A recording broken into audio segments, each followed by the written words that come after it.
Samantala, nagsalita na ang isa sa tiniwalag na miyembro ng Pamilya Manalo ng makapangyarihang Iglesia ni Cristo. Sa kanyang paglantad kagabi, sinabi po ni Ka Angel Manalo ang kanyang pagbubulgar sa umano'y mga katiwalian sa pamunuan ng Iglesia.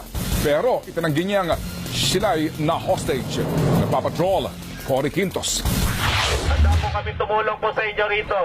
Kung maaari po, pakibukas na lang po ng gate. Matapos ang higit 12 oras na pagbabantay ng media at mga pulis sa labas ng compound ng Iglesia ni Cristo sa Tandang Sora, nagsalita mula sa maliit na bintana ng gate si Ka Angel Manalo. Mismong sa kanya nanggaling ang kumpirmasyon na walang naganap na hostage taking sa loob ng bahay.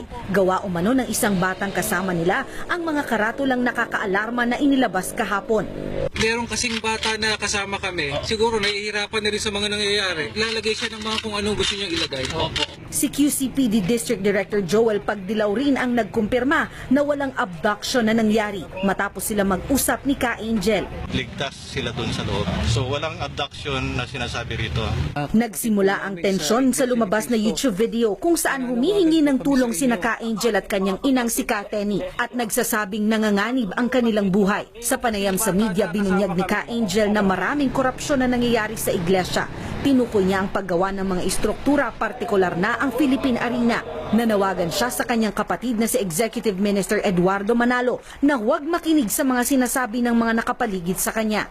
Mahal po namin ang aming kapatid na siyang namamahala ngayon sa iglesia. Ang amin lang pakiusap, huwag siyang maniniwala doon sa sanggunian na kanyang pinagkakatiwalaan. Napakarami ng anomalya at tiwali na ginagawa po ngayon sa iglesia. Nauubos na ang abuli ng iglesia sa kung ano-anong mga proyekto na hindi naman kailangan. Isa na ang Philippine Arena sa pinagtataka ko kung bakit nabuo eh. Pero sinagot naman ito ng tumatayong spokesperson ng INC na si Brother Edwin Zabala na nandun din pala sa lugar malapit sa compound kung nasaan si Ka Angel. Mula umaga, nagsisinungaling na pala. Biglang ngayon nung lumabas dahil nagkabistuhan, ibig sabihin nagsasabi na ng totoo. Nauubos ang pera, wala na raw na ipapatayong mga kapilya. August of 2011, groundbreaking po iyon ng Philippine Arena. Since 2011 up to now, mahigit po sa 800 ang bagong kapilya ng Iglesia ni Cristo. Dagdag ni Zabala, nagagamit lang ang media sa pangyayari. May personal rin umanong motibo ang kampo ni Ka Angel.